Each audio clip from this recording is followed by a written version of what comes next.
చూసారుగా రాఘవేంద్ర స్వామిని. ఇప్పుడైతే నేను మీకు రథం చూపించాను, అన్నీ చూపించాను, కానీ రాఘవేంద్ర స్వామిని అయితే చూపించలేకపోయాను, ఎందుకంటే అక్కడ కెమెరాలో లేదు, ఫోన్ తీసుకుంటారు. ఇప్పుడు మేమైతే గుడి బయటకు వచ్చేసాం. అంతా చాలా ప్రశాంతంగా ఉంది. అతన్ని మొక్కినక్కడ పీస్ఫుల్గా ఉంది చాలా. ఇంకా కొంతసేపు బయట తిని రూమ్కి వెళ్ళిపోదామని ప్లాన్ చేశాం.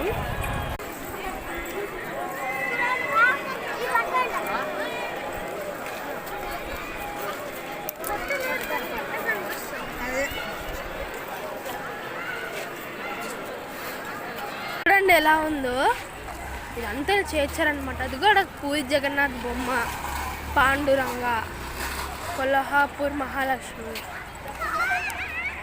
కాశీ కూడా ఉంది.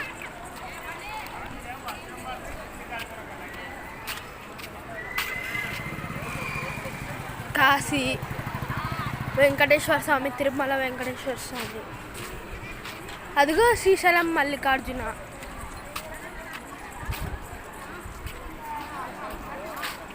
ఇటు పక్క రామాయణం మహాభారతం ఉంది, అలాగే కృష్ణుడు ఎలా జన్మించినాడో అది ఉంది.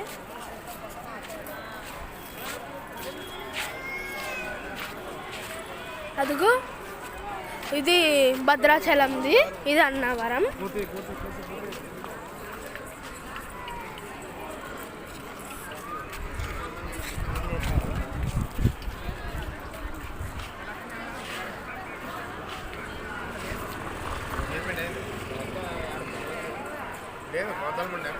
చెవులూరు నారాయణ లక్ష్మి అంటే తను.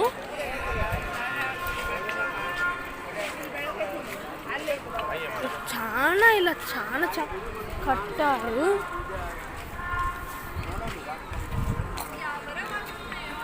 అదిగో మన చిన్ని కృష్ణయ్య అక్కడ కనిపిస్తున్నాడు, చిన్ని కృష్ణ. అనంత పద్మనాభ స్వామి. మేమైతే బయట స్ట్రీట్లో ఏమో తినాలని మా వాళ్ళు పట్టుబట్టి ఇప్పుడు బయటికి వచ్చి తింటున్నాము దర్శనం అయిపోయిన తర్వాత. ఇక్కడ చూడండి రాముని